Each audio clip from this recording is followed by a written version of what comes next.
And welcome to the Listen to This Bull live show. My name is Matt Mulholland, and this is the show where we talk about bullshit in the insurance world on both sides. It happens to mostly be on one side. That's not my fault. It's not my fault. It just happens to be. It's all right. I'm a little bit biased. Maybe. Can't help it. I stick up for the little guy. It is what it is. If you guys have a problem with that, deal with it. All right, let me push this button and then we can get started.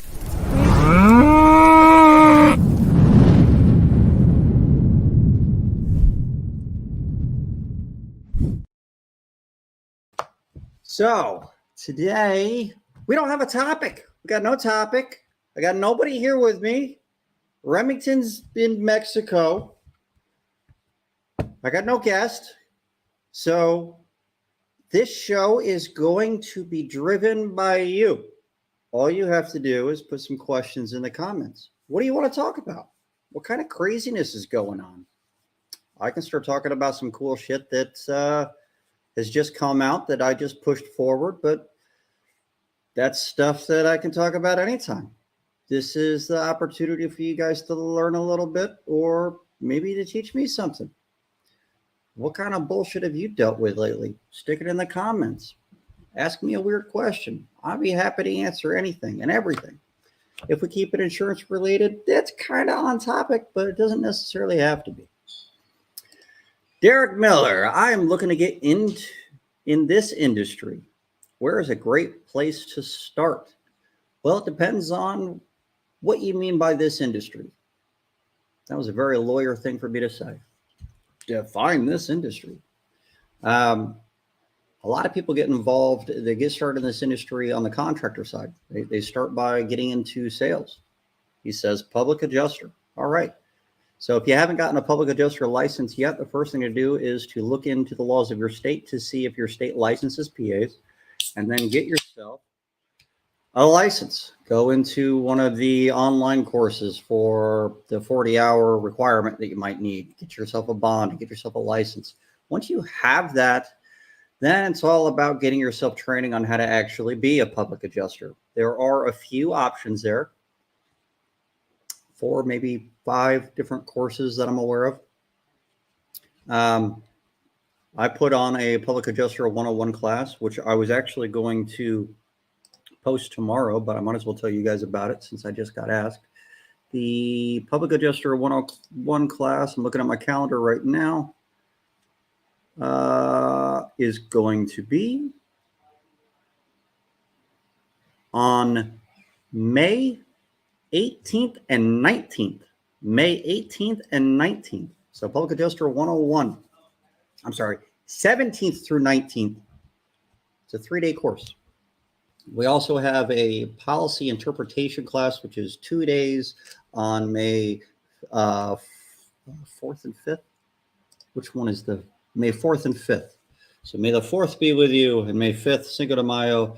Those 2 days will be policy interpretation class. I was going to post about those tomorrow. In case you're wondering, that's something that I've got on. But there are other courses. There's a public adjuster boot camp course. There's a course that Jack Hanks puts on. I don't remember what he calls it. There's a public adjuster training put on by Vince Perry. There's, I think NCI is still doing one.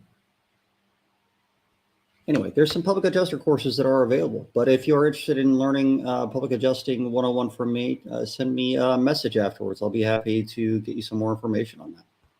All right, Derek, hopefully that answers your question. So, and then once you're a public adjuster, once you figure out how to be one, you could also, depending on what state you're in, you might have to become an apprentice public adjuster. Like in the state of Florida, you have to be an apprentice for so long before you can get a full PA license. But it's not a bad idea to work with an existing public adjuster to really get your feet under you, understand what it is that you're doing before you really take on too many projects. Matt Basham, I'm the guy that's going to be jumping over to the other side of the fence here in a bit. Regarding collecting your fee based on percentage from the property owner, what is the general practice For a slam dunk with no coverage issues and the carrier is issuing an ACV, then an RCV payment, no lien holder, are you collecting your entire fee from the first ACV payment? And 1A, if there is a lien holder with hoops to jump through, are you collecting a percentage of your fee with each released draft? And then it cut off your statement. I can't see the rest of it if there was more.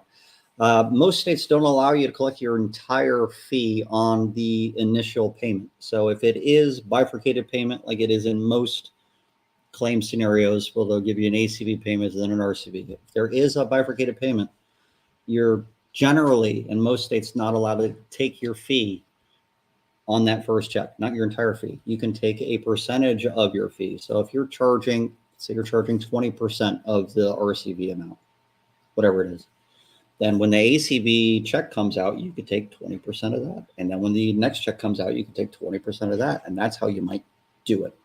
Now, if you're in a state where you're not allowed to collect your fees on the deductible, then you might have to subtract that out and only take a check or amount of the actual check that comes through.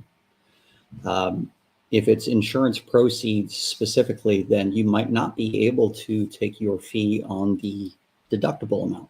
Certain states that's been somewhat ambiguous. So it's really going to depend on what state you're in, and there are going to be some very specific laws and probably some case law in your area. But take a look at the statutes, take a look at what the state says for how you should collect your fee. What my company used to do in Georgia, we would take a percentage of our fee from each check. So as the ACV came in, if we took the claim on from the beginning, and it didn't matter if it was easy or not, we didn't know if it was going to be an easy claim or not from the beginning. There's no way to know that. So we charged 15% for new claims. And if we got it after it would already had a certain amount on there, then we were charging 25% of new money. And that's how we were doing it in Georgia at the time for residential claims. And it was different for commercial. And we based it on the type of loss it was sometimes. Fire losses, we might take less percentage because they were going to be larger losses. Commercial losses, we take less percentage. They were going to be larger losses. We didn't need as much percentage of a larger loss to be able to stay in business. And Georgia was a tough state. So, but we didn't know if it was going to be easy ones. So you take your easy ones and you take your hard ones and you charge the same percentage on both. And it just is what it is. Hopefully they're all easy. I wouldn't base your fee on how easy or how hard it is, because then you're negotiating after the fact. It would be the only way to do that. That'd be kind of hard.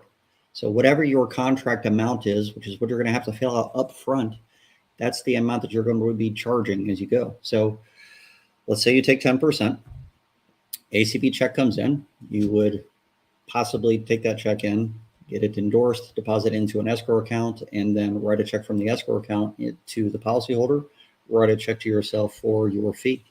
That's how it works in a lot of states anyway. There are some states that don't allow you to use escrow accounts, don't allow you to deposit directly into your account. You might have to give that check as a whole, just endorsed by you, to the policyholder and have them write you a check. And there are a lot of public adjusters that do that anyway, even if the escrow accounts are allowed. Escrow accounts are kind of iffy sometimes anyway. I've had checks held from an escrow account that ended up causing issues for other public adjusters or other clients of mine. I had checks bounce. This literally did happen. We've had checks bounce that we sent to policyholders from their money. And it's because the bank held a check that came from an insurance company. It was deposited in there and they held a check. And so when we paid out from it, it had other checks bounce and it made it look like we were stealing money. That shit happens. So there's a risk involved in using that kind of thing. So any new Niederveld, Forcon, ProNet engineer reports? Not from those three. ProNet, I've got a whole file full. Forcon, I've never dealt with yet. I still haven't come across a Forcon myself. Niederveld, we're collecting quite a few lately. I've been reviewing a lot of Niederveld reports lately. Niederveld is an interesting one. Niederveld as an engineering firm may have done a dumb. There's a tactic that involves basically using your own internal definition for damage so that you could say that there is no damage on a property. And then the insurance company could say, well, the engineer said there's no damage. But in reality, the engineer used their own definition of damage. And the insurance company is supposed to identify if their definition is the same as theirs internally. And it's kind of an unwritten rule. You know, Hague has written about this in their blogs, where they say that the insurance company is supposed to do this, but they haven't written it anywhere else. It's just in their online blog. In Niederveld, though, they're writing that in their engineer reports. So maybe the insurance companies are now more liable for not applying their policy language. Whoops. I have Holly working on my letter of rep and contract, so I'll get that state-specific info from her. Thanks. Absolutely. Holly Soffer is amazing. If you guys are public adjusters and you are working in multiple states or just getting started, actually, Derek Miller, you were talking earlier, if you have any questions on what is required in your state, contract-wise specifically, Holly Soffer runs a firm that specific for a public adjuster. She keeps people in compliance. So very, very good person to have in your back pocket. Definitely take advantage of getting in contact with her. So yeah, Holly working on your stuff is always good. Anthony, I see Xactimate will start allowing us to set labor rates. Don't they already? They already allow you to set labor rates. You can go in and edit the labor rates. You've been able to do that for a long time. The labor trade associated with this item is general laborer. Estimators may wish to modify the labor trade if needed to match the trade doing the work. Any truth to it? Yeah, that's almost everything in Xactimate is editable.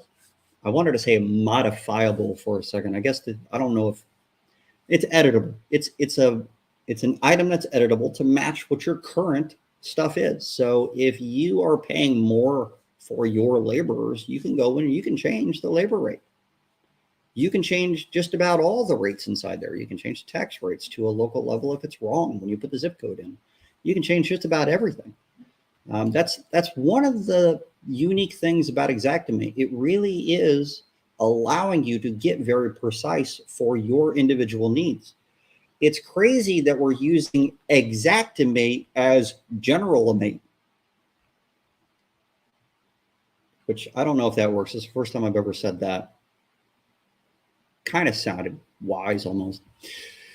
What I mean to say is these insurance companies, they say, well, it's Xactimate is the price. We go by this price, this structure. Well, that price is set as a general term, just like Xactimate says in their white papers. This is the average based on their closed files and how they put their pricing systems in there. It's all averages. So it's generalized terms. It's not exact unless you actually go in there and manipulate the system to be exact for your internal pricing on everything. Your material cost is not going to be the same as everybody else's material cost. How could it be? So why would you have the same material cost per line item that everybody else has?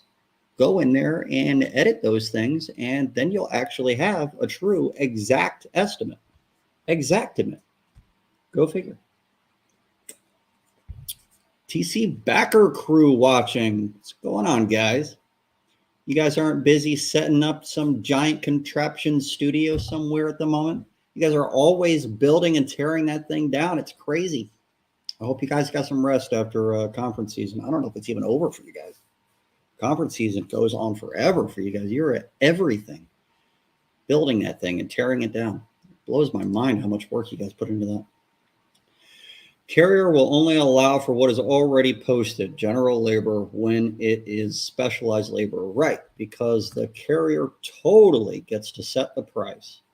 Right, totally. Yep, they get to do that. So,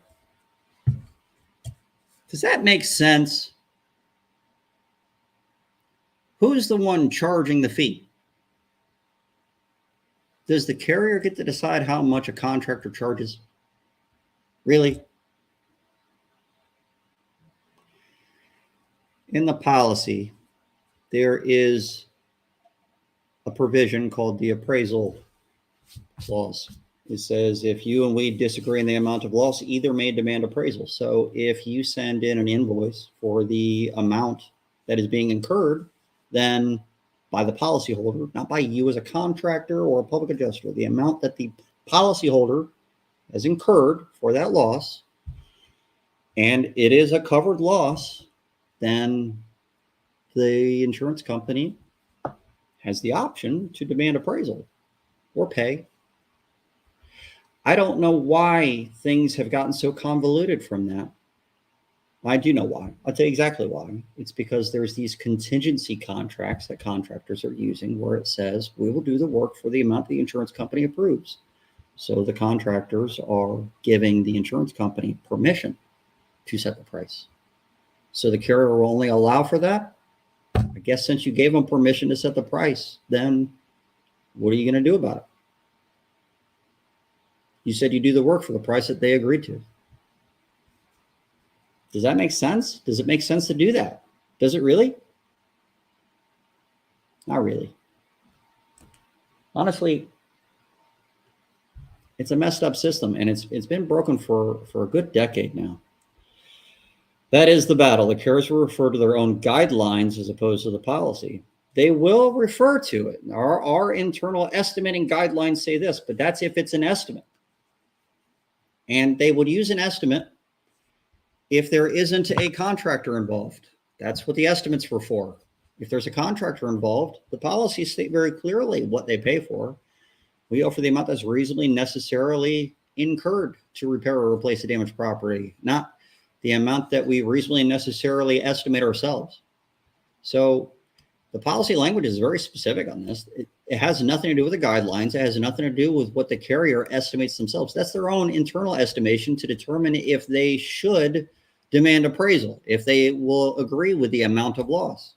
If there's a contractor involved, then the contractor is setting the price for the work that they're performing. Now, I have seen policies that clearly indicate, and I don't know if they could even really be enforced this way, but they say, we will pay the amount, we will pay our amount to repair or replace the damaged property. And our is a word, we, us, you, and your. Ours is meaning the insurance company's cost. We'll pay our cost. So there are policies that do go beyond what I'm saying and could possibly give the insurance company a little bit more leverage in that. But I don't know how that would actually be applied if it actually hit a court of law. I honestly believe it would probably be ignored by the jury. How could the insurance company set the price that the contractor is charging and still have the policyholder pay only the deductible out of pocket for the scope of work that was approved? Because that's what the document is supposed to do. So if it doesn't hit these limitations that are in the policy, they pay their deductible, then that's all they're supposed to pay. So there's contradictions in even those policies anyway. That deserves a beer. Well, my friend, I've already got one. In fact, this one's delicious. This is my last one of these. I've had one of these for every show for the last month. This is the J Dubs Brewing Company out of Sarasota, Florida. Their new recipe, Bell Cal Milk Chocolate Porter. I've never really been a milk chocolate or a chocolate porter fan. Not really. I love porters, don't get me wrong, but the chocolate porters have always been just a little bit too sweet for me. This one is amazing. It's just something special. I'm really sad to see this one go. I really don't remember where I bought these, which is why I'm sad to see it go. I don't remember where to get them. So I got to find it again because I want to keep some of these in my fridge. It's something special. These are really good. What's going on? Hey, you want to jump in on here with me? Shoot you an invite. I'm all by myself, Ty. It's crazy. Bam. I'm going to stick it right in the commentary. Hit that link I just threw in the comments. If you can jump on, that'd be cool. If you guys have any more questions about public adjusting, dealing with insurance companies, dealing with engineers and insurance companies, we just dropped the Building Experts Institute has just opened up. Brand new school. The Building Experts Institute, we just opened it up. Something we've been working on for the past 4 months. You can go to buildingexperts.institute, buildingexperts.institute. Our very first course is called Defeating Unethical Engineer Tactics, which is an extension of the Avoiding the Engineer Denial class that we've been doing all over the country and on Zoom, except it's online and it's priced for teams. So you can have one team subscription for a very low price and have access to it for a year, or get a lifetime subscription to it. And we update this thing constantly, and we will. But it's all there. And one of the problems with this class that we've had, taking it all over the country, people have had to take it multiple times because there's so much information in it, and they learn so much that they have been purchasing it multiple times so that they could sit through and take new notes again and catch more new things that they missed the first time around. Well, now they can just watch it over and over and over again and take individual snippets. You want to go back and see one little section again? Well, we have it broken down into bite-sized pieces that are individually labeled so you can find what it is that you were looking for easy. That's brilliant. And we've really been working hard on it. The production quality on that is huge, and the resources that are attached to it are enormous. So take advantage of the low pricing that's there until the end of the month so you can get lifetime access to that. But, to go back to Larry's point, Niederveld, Forcon, Pronet, these engineering firms are already kind of changing a little bit about the way that they're writing things in order to avoid some of the things that I've been teaching in that class, because the teachings have been successful. So they have been trying to find ways around it, and they have. So I actually had to go in and edit some things in there to add to the curriculum to get around some of the newer things that we're seeing from some of these newer guys. So keep that in mind. Having a subscription so you can keep on top of what the newer stuff is going to be is huge. So check out buildingexperts.institute. I'm going to put that in the link too. Type that out. If you guys have any questions, now's your chance. Otherwise, I'm just going to start rambling about bullshit in the insurance world. There it is. There's the website. All right. So tomorrow I'm going to post Public Adjuster 101 and the Residential Policy Interpretation class up online. Those will be available via Zoom. And then the next time that I will do those will be the last time I do those via Zoom before they become online courses as well. But if you, and it will be a while, probably. It'll be a while. So we're putting things online. Our very next course is going to be on the Building Experts Institute. Is going to be taught by an engineer from Valor. I almost forgot his engineering firm's name. Valor Engineering. Chad Williams. Chad, who wrote the National Academy of Forensic Engineers paper on assessing the repairability of asphalt shingles, is doing a class on repairability of asphalt shingles through the Building Experts Institute with us. So we're going to be building that out over the next month to get that out, and that'll be a huge one. I'm really excited about working with Chad. I've been working with Chad on a lot of things lately. He's been working with me on some of the cool stuff that we're doing with this hail cannon. We've got this nifty hail cannon. If you guys haven't seen it, small little shit. Call it shit because it shoots hail into things. So it's an acronym. But this is a cannon.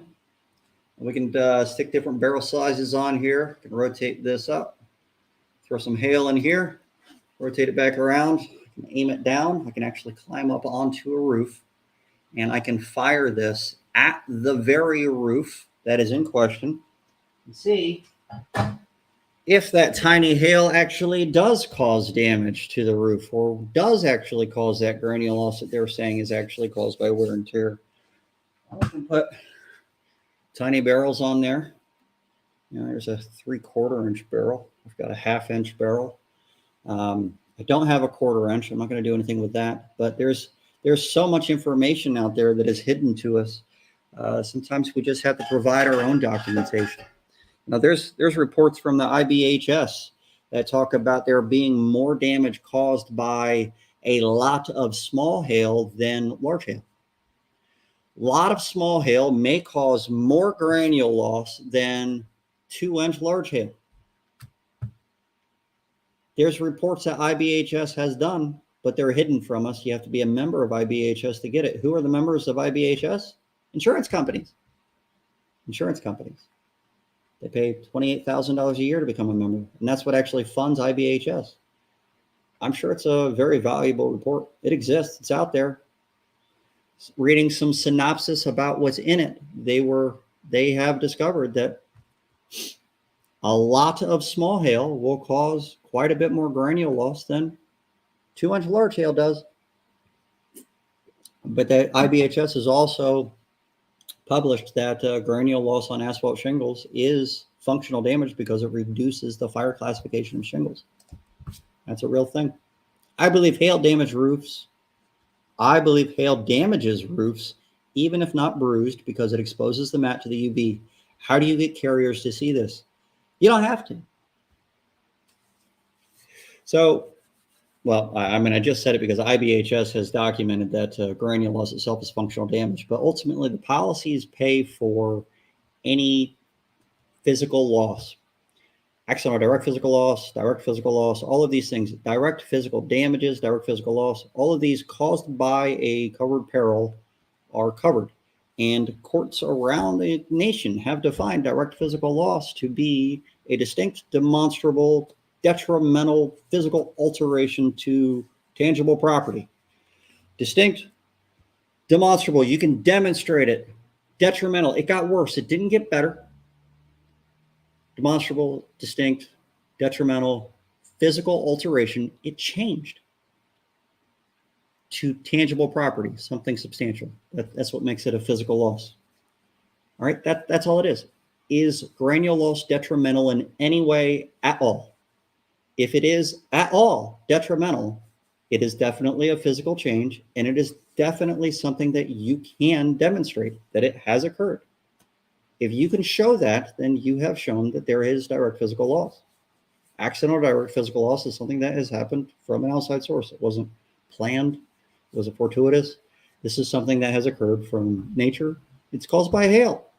So, yeah, you don't need to get them to agree that it's functional damage, which is really what your question is, Brandon. It doesn't matter if it's functional damage or not, even though IBHS has said it is. It doesn't matter if they agree it's functional damage. It doesn't even matter if they say it's cosmetic damage.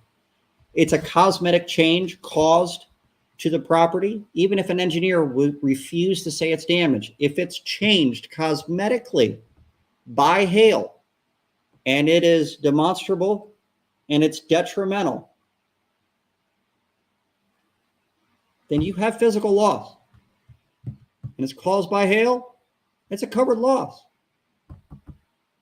All that crap that they're giving you, it's all bullshit. It's all bullshit. You know it is. IBHS has done so much better studies than any of the other engineering firms that are out there because that is what they do. They are a laboratory that is doing testing.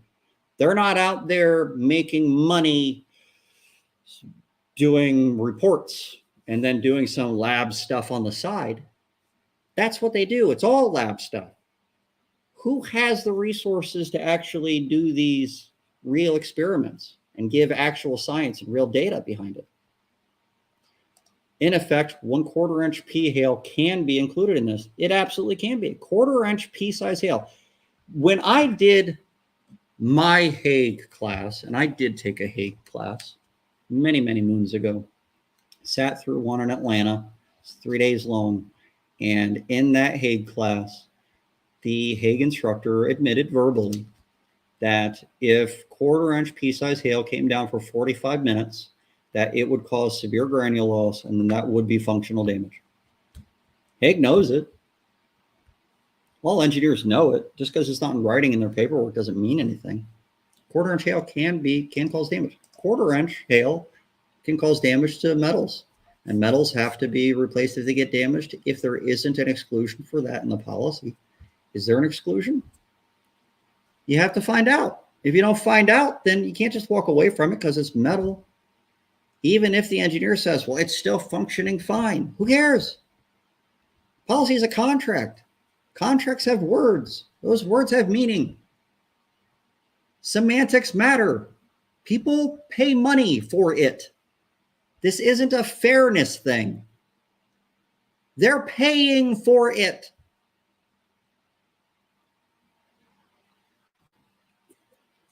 I get a little heated.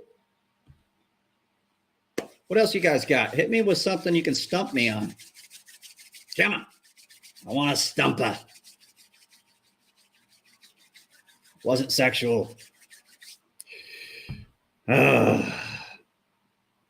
Dude, engineers teach such crazy stuff. They will teach you to basically assume that all hail is a solid sphere and that it all falls at terminal velocity.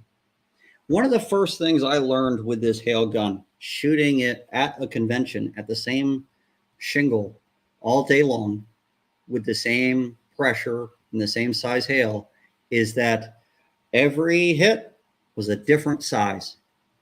A different size. Does that make sense? If you've got a hit that's this big and a hit that is this big, and it's coming from the same size hail, that might blow your mind. It blew my mind. It blew the engineer's mind next to me. Because we're taught that this hail must have been smaller than that one. And so this one wasn't consistent with the 2-inch hail that you're reporting. And that one must have been from the 3-inch hail 2 years ago. Reality is, it has a lot to do with what's behind it. The little one was not on our rafter. Maybe I got it backwards. I got it backwards. The little one was on a rafter and the big one wasn't. Depends on how many layers of shingles there were where I hit it. All of these things, all of these little distinct differences mattered. Now, I kept everything else the same. The size of the hail was the same. The pressure it was in that system was the same. I didn't have a chronograph on it. So I have to assume, that's the assumption that I'm making, that it was coming out of the barrel at the same speed.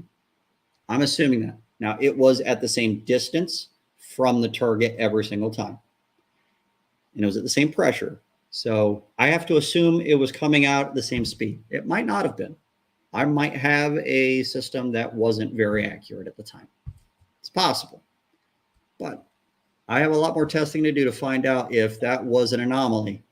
But if it wasn't, and I don't think it was, I really don't think it was, but we're going to find out. If hail can be multiple different sizes, even from the same size hailstone, and it makes sense that that would be true, then why are they measuring these things and treating it like it's gospel? That's just bullshit. Spatter is going to be a different size depending on how much it spreads when it hits. Is it going to explode or is it going to bounce? It depends. Depends. Depending on which one it does will depend on what size hail spatter it causes. I saw so much. There's too many assumptions that are made with all of the stupid rules of thumb that are given by the engineers. They say it takes 1 1/4 inch hail to damage a sound asphalt shingle, a sound architectural asphalt shingle. I'm going to come back to your question in a second, Andy. 1 1/4 inch hail to damage a sound architectural asphalt shingle. What is a sound shingle? Do they like listen to it? Does it sound nice? Does it sing well when they flick it? Is it like a slate tile where you have to ring it and you listen to it to see if there's any microfractures in it? Is that what they mean by sound? What do they mean by sound? Is it competent? Is that a competent shingle? Does that mean that it's in good working order? It's serviceable because they claim it's serviceable in their reports. But then they're saying because the hail wasn't 1 1/4 inches, it wasn't massive enough to cause damage to the shingle. But what they're really saying is it wasn't more than 11 years old, because the study that they are using this rule of thumb from comes from a Hague study where they stuck some shingles outside and brought them back in at 2 intervals. And they shot them with different size hail, and it took 1¼ inch hail to damage it using Hague's definition of damage. We don't know what the shingle brand was. We just know it was a fiberglass architectural shingle. However it is that those were made, we know what weight the shingle was. They're made differently now. It doesn't matter anymore. But if it's old, when it was brought out and shot before, it was larger hail that caused damage. And then they brought it out a second time, and slightly smaller hail was able to cause damage to it. I bet if they brought it out a little bit later, even smaller hail would cause damage to it. But guess what? They stopped the study. It was supposed to be a 20-year study, and they stopped it. They just stopped it in its tracks. Why would they do that? They were going so well. They must have stopped it. The only thing I could come up with, I don't know for sure, the only thing I could come up with is they realized if they kept doing this, there would be this nice linear progression showing that shingles, as they age, become more susceptible to hail. And then they would have had to have said that, smaller hail would be allowed to cause damage to these things. But they use this rule of thumb from this one report that is basing all of its assumptions on terminal velocity at sea level. Air at sea level is very thick. So that's some slow ass hail. How many of you live at sea level? Can you talk about your search for hail photography on copper last week? Or is that the next class? It's not part of my class. Well, it might be. So the reason I was asking for that, and to give you guys a little bit of background, I was asking for some help getting some photographs on copper. I've had a lot of experts tell me over the years that copper doesn't get spatter marks. And I've never personally seen spatter marks on copper in person. And I started reaching out on Facebook to try to get some photos of copper while people were on the roof. And I actually saw some photos of copper with some spatter marks on it. So I was proven wrong. I was wrong. Freely admitting it.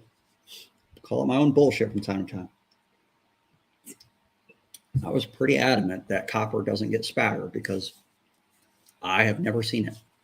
It turns out if it's heavily tarnished, if it's super green, it might be able to get some spatter marks in it, but supposedly it disappears pretty quickly. But that also might be suspect information, so I don't know for sure. But we're trying to get to the bottom of it. So my goal was to have someone right after a hail event get some photos of either spatter marks or the lack thereof on the copper, where it shows that something else near it has spatter on it on the same side to show that the copper doesn't get it. So if it's super fresh, super new copper, you're probably not going to get spatter on it.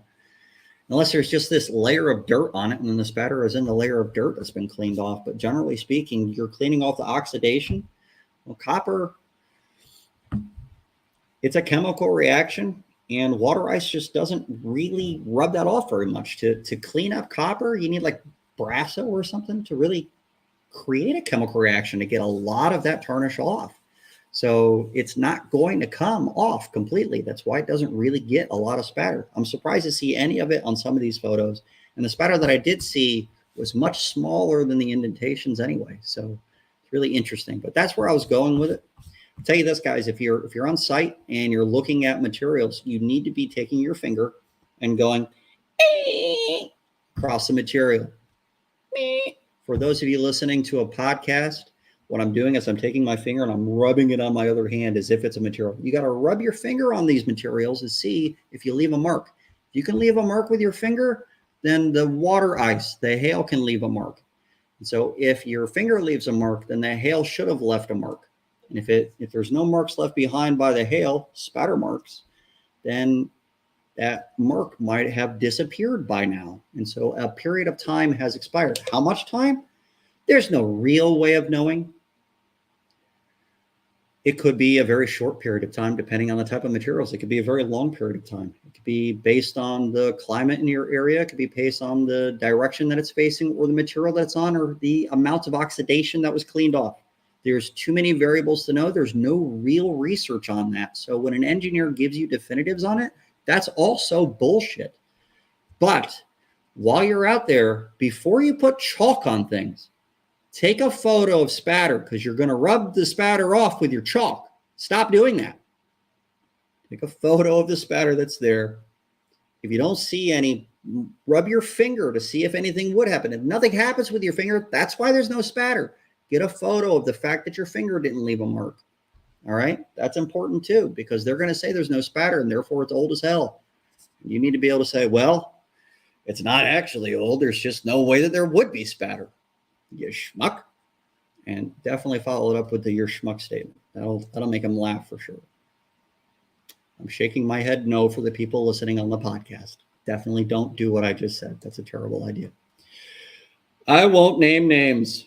Wind shear is a bigger topic in Texas now as opposed to hail. 3-tab shingles visibly bent due to wind fall back in place with some adhesion. Carrier advises no visible damage. All right.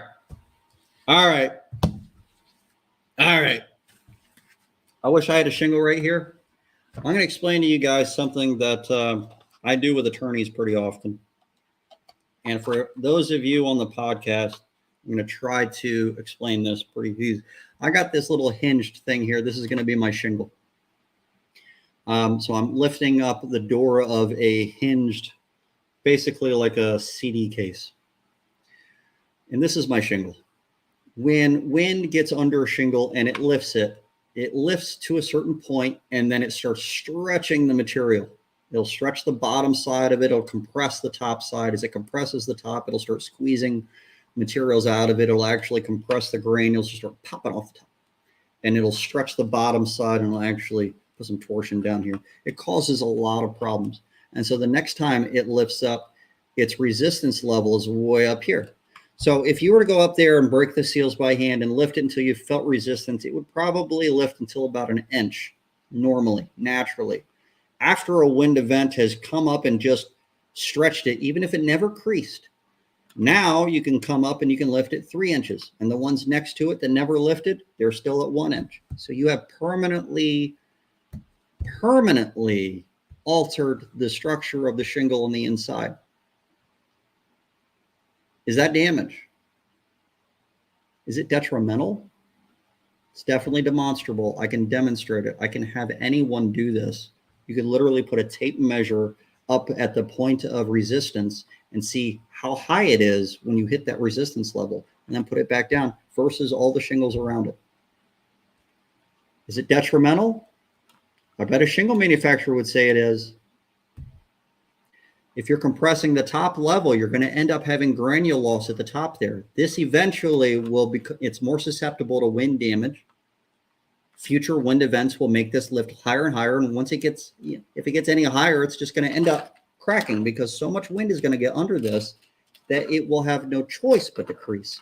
So yes, it's detrimental. So small wind events, even if there's nothing visible, doesn't mean that it didn't occur. It's demonstrable. You can demonstrate that it was damaged by doing this test. You can demonstrate it. Now, I do this with attorneys and it blows their minds.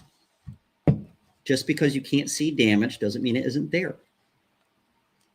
Also, shingles that are on roofs, when they get lifted up, a lot of times they don't just bend at that spot. A lot of times they lift up and they get ripped up off nails. And if you don't get up and you actually lift them up to see if they're ripped up off the nails, you'll never see it because that nail is underneath the shingle above it. So if you're not up there and touching the shingles, you're going to miss a lot. Drone inspections are not going to work out for wind events on asphalt shingles anyway. Hail, fine.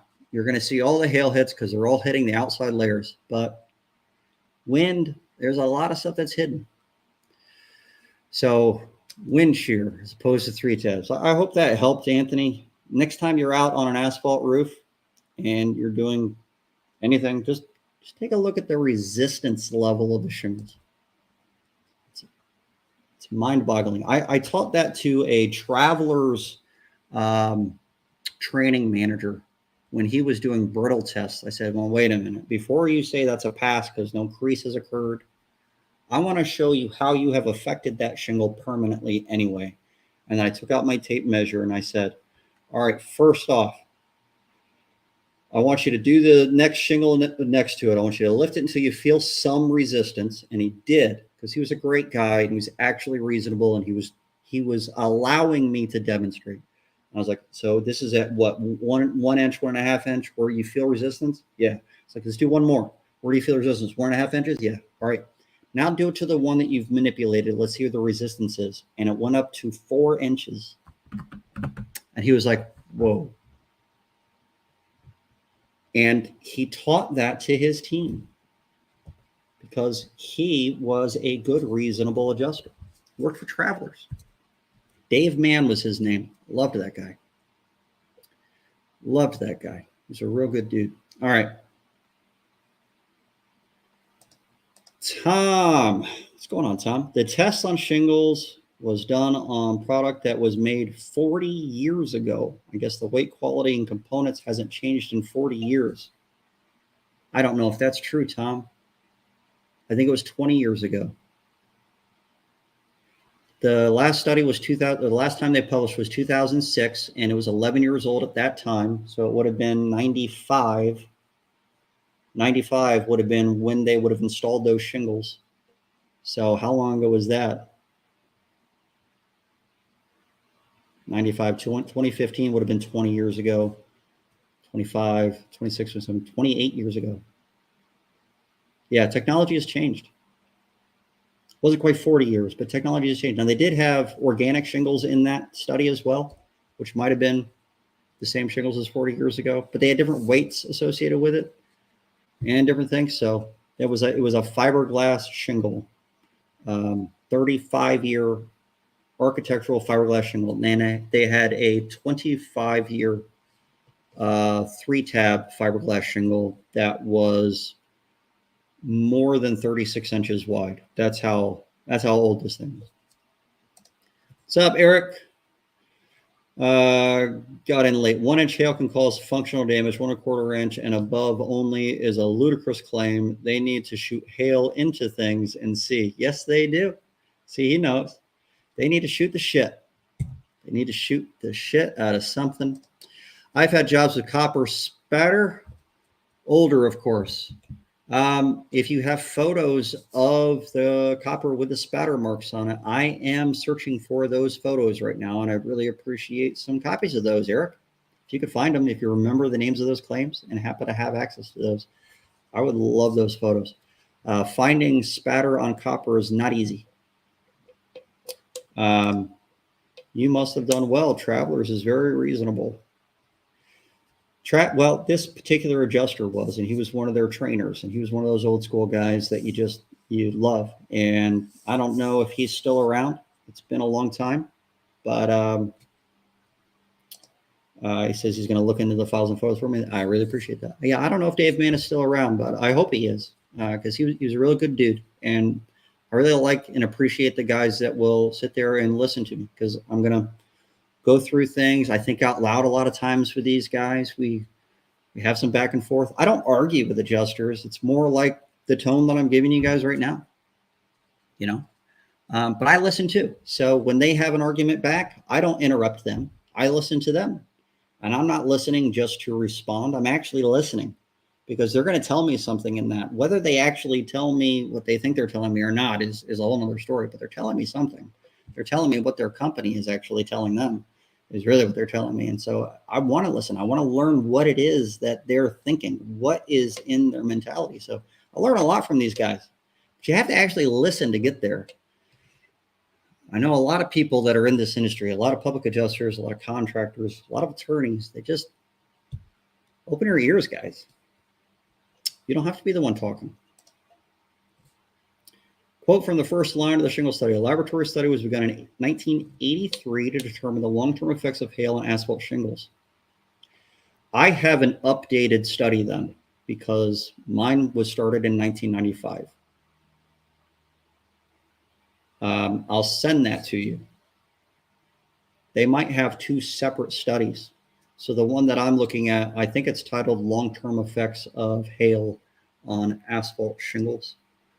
Fairly certain that is the name of it. I can get to it in 2 seconds and tell you for sure. Long-term effects of hail impact on asphalt shingles, an interim report. And this was written, he said, quote from the first line. No, it is the first line, 1983. That explains why all the photos are in black and white. You're kidding me.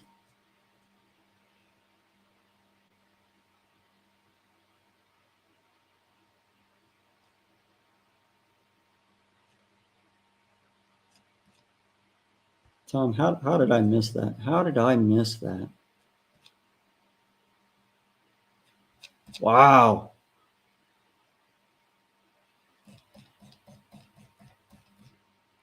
This study was started the year I was born.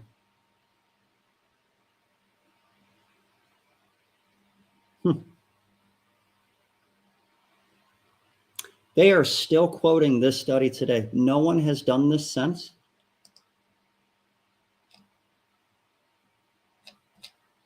You know why I missed this? I'll tell you exactly why I missed this. Because in 2006, when Haig came back out and basically redefined functional damage to no longer include granule loss alone, because granule loss by itself is not damage. Because if there was sufficient damage to cause a loss of expected service life, according to them, then necessarily it would have. And they said necessarily it would cause damage to the matting, which is a crazy statement in and of itself.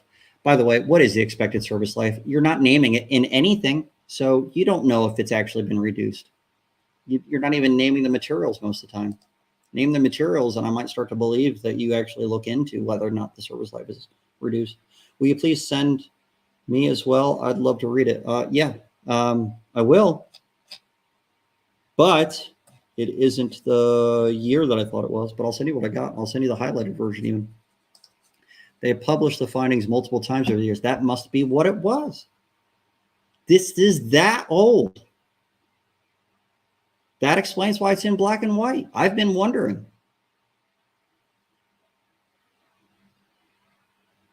I have skipped the first paragraph many times.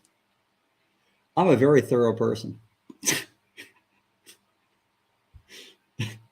Usually the first paragraph, a lot of these studies just talks about what their intention with the study is. I thought man, that'll teach me. I learned something. I learned that I am full of shit sometimes. Wow. I need to read these a little bit closer. Have a carrier right now saying mat transfer does not qualify a repair attempt as a failure. They claim the shingles can be resealed with new sealant. Mat transfer does not qualify a repair attempt as a failure. Well, that is something that they have been saying has been a failure for years and years. So why are they suddenly changing their opinion? That's a very interesting statement, Phil. Phil? No, I don't know that guy. Thought I might know who you are for a second. Now, even the National Academy of Forensic Engineers in their repairability assessment have determined that matting transfer is a fail condition of any repairability attempt. Obviously, you're damaging not one but two shingles, because either the shingle that's still stuck to the other one is still going to be stuck there.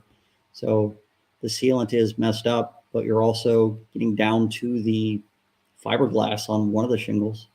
So maybe they're talking about sealant transfer, where it's just a piece of the sealant that is moved, but none of the actual shingle itself has come across. I don't know. Sounds like something a carrier might say here and there, where you can just reseal with new sealant. I can tell you this, shingle manufacturers do allow you to use sealant from time to time. It is a much stronger seal than the original sealant that's there. I know there are a lot of arguments that could be had about whether or not that is an appropriate repair or not. I have argued this till I'm blue in the face many times, and I've argued for resealing shingles many times as a reasonable repair for shingles that have just been unsealed. But it is a stronger seal, and so the shingles are very likely to tear themselves apart if you're in an area where you put too much sealant down and the expansion contraction could cause them to tear. There's some arguments back and forth. I could honestly make the argument both ways.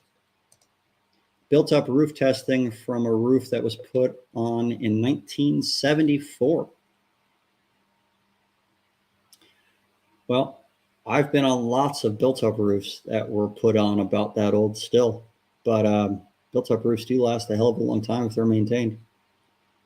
I'm not surprised by that one. We have an engineer report that states that mat transfer is not a failure. Hank, I'd like a copy of that, please. Thank you. If you guys have engineer reports that have some crazy stated things, I would like copies of them. Please send those. I'm going to post my email address.